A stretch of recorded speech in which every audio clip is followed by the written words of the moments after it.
treated it with the host. They just, oh, wait a minute, what's this guy telling me? He was so overwhelmed. But it was good for him to do that, because he's the man of the real stress. Because he doesn't know who's around him, who's going to be friendly or foe and all that stuff. They're starting to work around that now. So how's he going to survive this whole thing with what he's doing? Only with With our all the spirit. chaos. He's- I mean, they've got to have big guns on that thing. we have to- I mean, all the money is against him. It's been that way for a long time, though. Since he got in, the money was all against him. Right. And you had a question back here. I didn't get to see it. Mine Yeah. was nowhere near what everybody's talking about. Mine was just, you said you're going to eliminate the carb. Right. Is that serious as a whole, or is that just parts of it? All gone. Completely and totally. It's an illegal organization. It's a corporation out of Delaware. Mhm. They passed legislation that's unconstitutional. I think everybody and their mother knows it. They just haven't challenged it. CARB, if those of you has anybody been pulled over by CARB lately? No, but my dad's a truck driver, so we know a little bit about it. We've heard about Has it. he ever been pulled over by CARB? Not yet. He's too far north. I don't know. No, he never will, because CARB does not have any legal law Okay. enforcement. And right now, from what I hear from the Highway Patrol, they're no longer ticketing or violating anybody for CARB violations, just to tell your dad that. And that's the fact. It was Katie Grimes who blew that story wide open about CARB. They have no enforcement capability, and they've been trying to intimidate and threaten truckers that they do. And they can write a violation all they want to. You don't have to pay it. It doesn't mean anything. What is CARB? California Air Resources Board. It's a scam. Mary Nichols, who's tied to the Clintons, tied to Jerry Brown, she serves on the CARB board. Mary Nichols? Mary Nichols. Mary Nichols, and it's kind of interesting. Mary Nichols, we did a story on Mary Nichols, and we were doing a report about CARB, California Air Resources Board. Mary Nichols has always been the CARB president. And CARB is a hustle. That's all it is. It's a money hustle. It's all about carbon credits. You know, if you want to really throw them off, if you know anything about chemistry, you know anything about what the element carbon is all about, ask them to, can you tell me about that element carbon and tell me how much carbon is in the atmosphere at any one time? You know, I used to teach chemistry and stuff like that, so I always had these kind of fun things going on. But Katie called me up and said she did a story on the California Resources Board, and she had called me up because I knew some Highway Patrol people. He says, how can they enforce these violations and these people pay all these exorbitant fines? And so I said, I don't know. And so I went to the, to the vehicle code, and there's not anything in there about California Resources Board, nothing. There's nothing in the administrative code about California Resources Board. So then I said, well, how do they do this? So she broke it all down and kind of told me, you go up to the bus stop, the truck stops, and there the CARB people have their tents up, and they come over and approach the trucker, and the trucker thinks there's something official, so they allow them to check. And, oh, you got this, that, and the other. And you have these violations, go over there to the Highway Patrol, and they'll give you a ticket. People are compliant, right? And so the Highway Patrol would comply because they thought they had to. This is how, and so Katie writes the article, and it comes out, and the Highway Patrol people are pissed, excuse me, because they've been outed that they're doing part of the scam of CARB. So I get a call from my Highway Patrol friend, because I know Katie Rudd. And I hadn't really done anything other than to tell Katie, I said, Katie, I don't see any enforcement here. And she called some other attorneys, and they said, they don't have any enforcement ability. So then, but in the meantime, see, I had called the Highway Patrol, and I said, how do you guys enforce these violations for CARB? Paul will get back to you. A couple days go by. How do you enforce these things? Paul will, we'll get back to you. So I called the head of the Highway Patrol, I talked to his secretary and said, I'm really trying to find out what you can do, how you do this legal, because there's nothing in the head code or in the vehicle code or any of the administrative codes about this at all. How do you do that? We'll get back to you, Paul. Never got back to me. And they can't do it. So now they're not doing it at all. They're not being the extension of CARB. That's what I just found out a couple of days ago, actually. friend that's got a big, boom truck with diesel motor, and it's no longer passes, they can't enforce the, No. He's probably been fined, $100,000 or something, but. well, he's getting close to being at that place because he's still trying to operate. And we get And so they come out and they violate him, what is he supposed to do? Jump up and give him $100,000? I guess he didn't. Tell him not to pay it.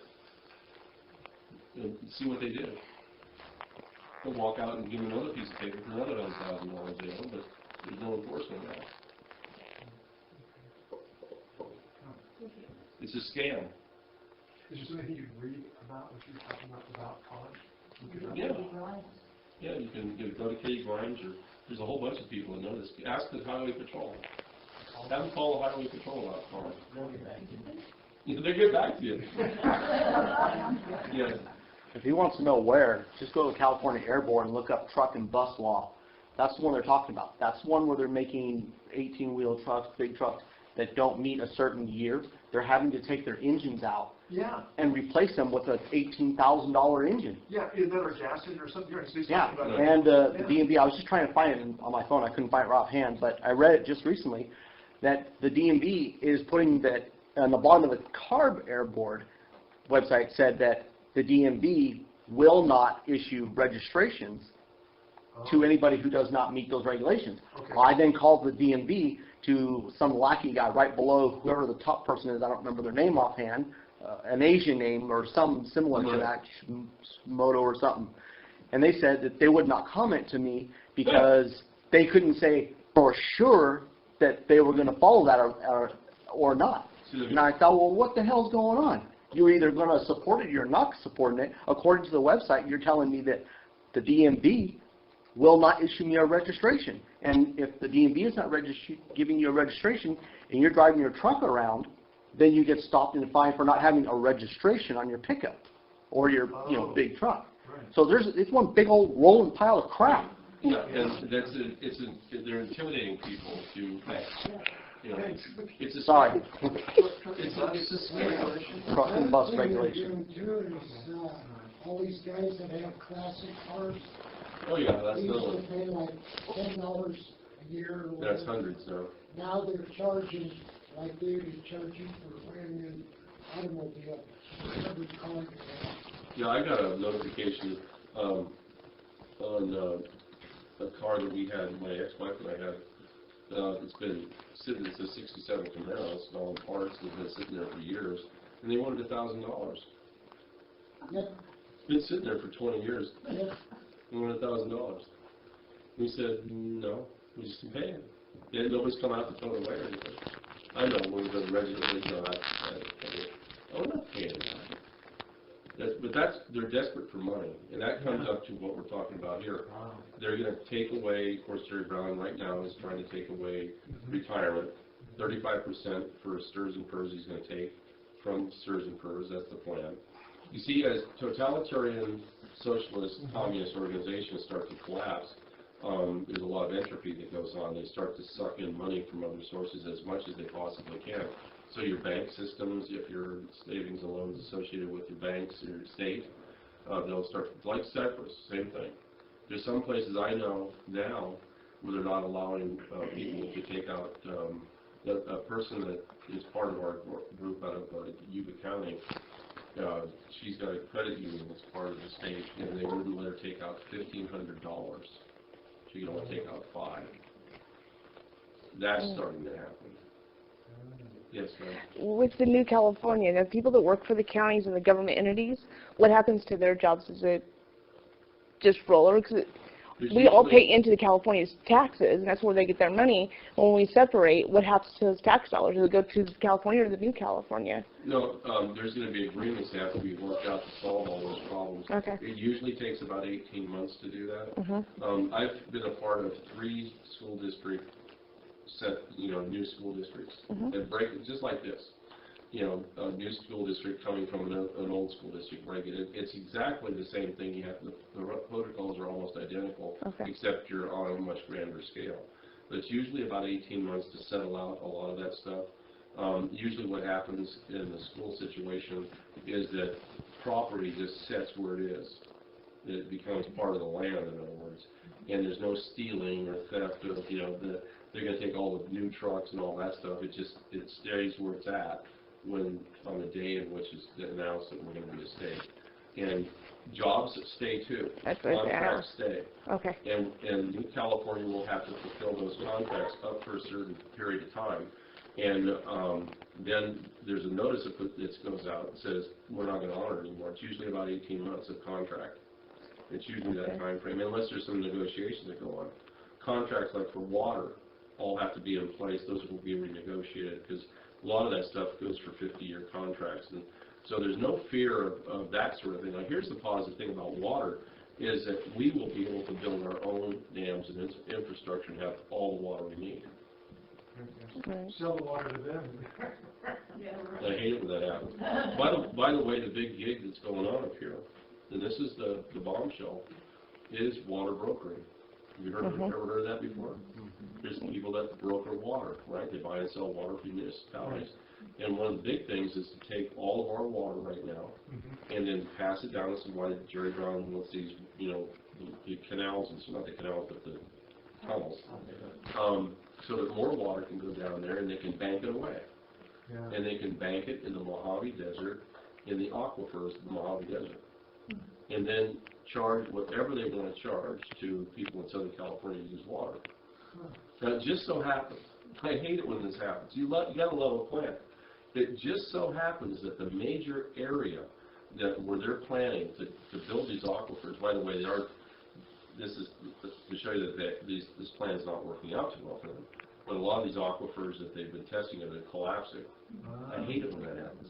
But the other part, which I really enjoy that's happened, is that those aquifers, the major portion of those aquifers, sit in Assembly District 36 and 38 of California, which are the top tier portion of LA County that's now part of New California.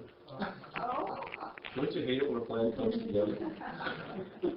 So they don't know that yet. I mean, they probably may have figured some of it out. But water brokering is really what a lot of this is about right now up here. And it's sometimes dangerous stuff. There's some things going on that aren't really seedy. They're pretty seedy. But this will work out. It really will. There's a new day coming, and we're going to put a stop to a lot of the stuff we see. We're the only act in town that's legal. Like I said, we've said before, the Jefferson Act is not going to make anything of itself, unfortunately. The people are wonderful, and they've got a lot of enthusiasm, but there's no political clout, nor there's any desire to come up and follow the protocols of the Constitution. And that's why I got out. It's just going off to nowhere. Plus, the other thing is that you'll learn is that we're going to do some real push on this on our end, is that whatever the problems are in rural Southern California, they're identical to ours up here. We're all in the same boat together. And that's the biggest revelation I think people will have, is that a Southern California living in a rural area is no different than our mindset up here. They're getting screwed on water. You talk to them about what their biggest screw is down there, they're getting screwed on water. Oh, we did already. They got the same complaints, So we'll be unified in this whole effort. So. It's just recent gas tax too that's coming up. Oh yeah. It's a way to try and get some money. It's all about Jerry Brown getting money, and he's running out of money. He's absolutely running out of money right now. All the DMV license went up at least $40 change. Right. More than a year. Right. Yeah, but this is here.